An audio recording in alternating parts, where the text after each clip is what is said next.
Tamil Nadu CM విజయ్కి అయితే కోర్టులో చుక్కెదురైంది. ఎందుకు అనంటే ఆయన కరూరు సంఘటన మీ అందరికి గుర్తుండే ఉంటది.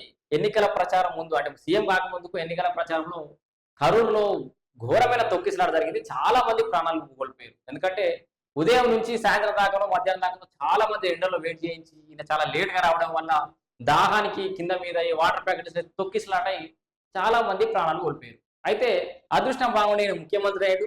ముఖ్యమంత్రి అయిన తర్వాత ఆ కరూరు తొక్కిసలాటలో ఎవరైతే ప్రాణాలు కోల్పోయారో వాళ్ళందరికీ ప్రభుత్వ ఉద్యోగాలు ఆఫర్ చేసిండు విజయ్ సీఎం. అయితే దీన్ని ప్రశ్నించింది కోర్టు. చాలా క్లియర్ కట్‌గా చెప్పింది. ఏ ప్రభుత్వ ఉద్యోగాన్ని కూడా మేము కామన్‌గా చూడలేము. అంత సాధారణంగా అంటే మీరు మిఠాయి పొట్లాలు పంచిపెట్టినట్టు, మిఠాయిలు పంచిపెట్టినట్టు ఉద్యోగాలు పంచిపెడతా అంటే లెక్క కాదది.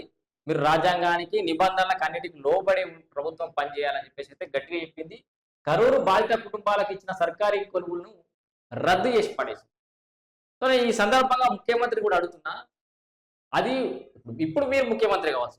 అప్పుడైతే ఒక పార్టీ, ఒక పొలిటికల్ పార్టీ నాయకుని, ఒక ప్రైవేటు వ్యక్తి ఆయన పెట్టుకున్నటువంటి బహిరంగ సభలో ఎవరో ప్రాణాలు కోల్పోతే వాళ్ళకి ప్రభుత్వ ఉద్యోగాలు దేని గురించి ఇస్తాం మరి?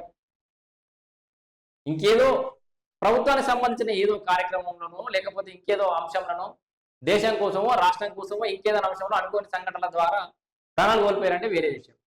అక్కడ నీ మీటింగ్‌కి వచ్చి సరే నేను వాళ్ళకి న్యాయం చేద్దంటలేను. నువ్వు పర్సనల్‌గా ఆ టీవీకే పార్టీ ద్వారా నీ పార్టీ ఫండ్‌లకెళ్ళి డబ్బులియ్యి, వాళ్ళ లైఫ్‌ని సెటిల్ చెయ్యి. లేదా నువ్వు ఇంకేదైనా ఉద్యోగాలు కంపెనీలలో క్రియేట్ చేసి వాళ్ళకి ప్రభుత్వ ఉద్యోగాలు ఇచ్చుకుంటా పోతా అంటే మరి మిగతా వాళ్ళ పరిస్థితి ఏంది? సో, ఈ యాంగిల్ అని న్యాయస్థానం కూడా అడిగింది. ఇలా చేస్తే మరిన్ని డిమాండ్‌లు కూడా వస్తాయని చెప్పేసి కూడా అడిగింది.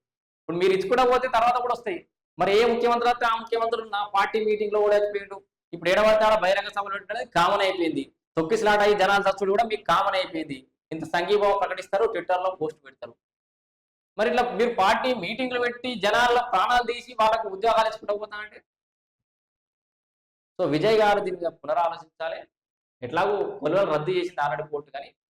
సో, ఏ నాయకుడు కూడా ఏ సినీ యాక్టర్ గాని, ఇంకా ప్రతినిధులు గాని ఇట్లా ప్రభుత్వ ఉద్యోగాలని ఏదో మిఠాయిలు పంచినట్టు పంచొద్దు. ఏ ప్రభుత్వం అంటే చిన్న ఉద్యోగం ఇచ్చినా సరే, అటెండర్ ఉద్యోగం ఇచ్చినా దాన్ని కూడా మేమేం తక్కువ చేసి చూడం. అది కూడా ప్రభుత్వ ఉద్యోగమే అంటుంది కోర్టు. దీని మీద మీ అభిప్రాయం కూడా కామెంట్ రూపంలో తెలియజేయండి.